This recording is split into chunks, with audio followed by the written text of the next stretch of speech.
મારે રવિવારીમાં આટો મારવા જવું હતું તો યતરાજ અને જયદીપ બે મને ત્યાં મૂકવા આવ્યા. ત્યાં જઈ અને જોયું તો કાંઈ સરખી રવિવારી ભરાણી જ નહોતી. ત્યાં બહાર કામ ચાલુ હતું એના લીધે રવિવારી નહોતી ભરાણી. એટલે હું પહોંચી જઈ 99વાળા સેલમાં અને ત્યાં મારે જે વસ્તુ લેવી હતી એ લઈ લીધી. અને ત્યાં બેનપણી મળી ગયા તો એમના ઘરે લાયા. એક બેનપણીના ઘરે ચા પી લીધી. પછી તો બીજા બેનપણી ચા બનાવતા હતા. એમને કીધું ચા પીધી હોય તો શરબત બનાવું. મેં કીધું ના ચા બનાવો, આપણે તો ચા જ હાલે, શરબત ના હાલે. એટલે ત્યાંય ચા પી લીધી. અને આને તો રમવાની મજા પડી ગઈ હતી. પહેલાં તો એ બે સાયકલથી રમ્યા અને પછી છોકરીઓ હોય એમ રસોડા સેટ લઈ અને બેસી ગયા રમવા. અને પછી અમે ગાવતા રહ્યા ઘરે આવીને યતરાજને પતંગ ચગાવી હતી તો જયદીપ પતંગ ચગાવી દેતા હતા. પતંગ ચગાવવાનો શોખ યતરાજને છે કે જયદીપને કંઈ ખબર જ નહોતી પડતી. યતરાજ તો શાંતિથી બેઠો હતો અને જયદીપ પતંગ ચગાવતા હતા. અરે બેયને એટલો જ શોખ છે. બે પતંગ ચગાવે ત્યાં ઊંધી હાલો હું તમને જે વસ્તુ લાવી હતી એ બતાવું.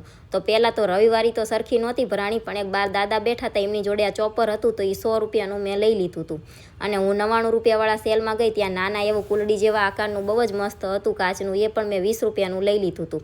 અને આપણે તો ચાના લવર એટલે આઈ લવ ચા, મસ્ત મજાનો કપ લઈ લીધો હતો. અને અમારું ટબ હવે તૂટી જવા આવ્યું છે, તમને બધાને ખબર જ છે, એટલે એડવાન્સમાં ટબ લઈ લીધું. વિડીયો ગમે તો લાઈક કરજો અને ચેનલને કરી દેજો સબસ્ક્રાઈબ.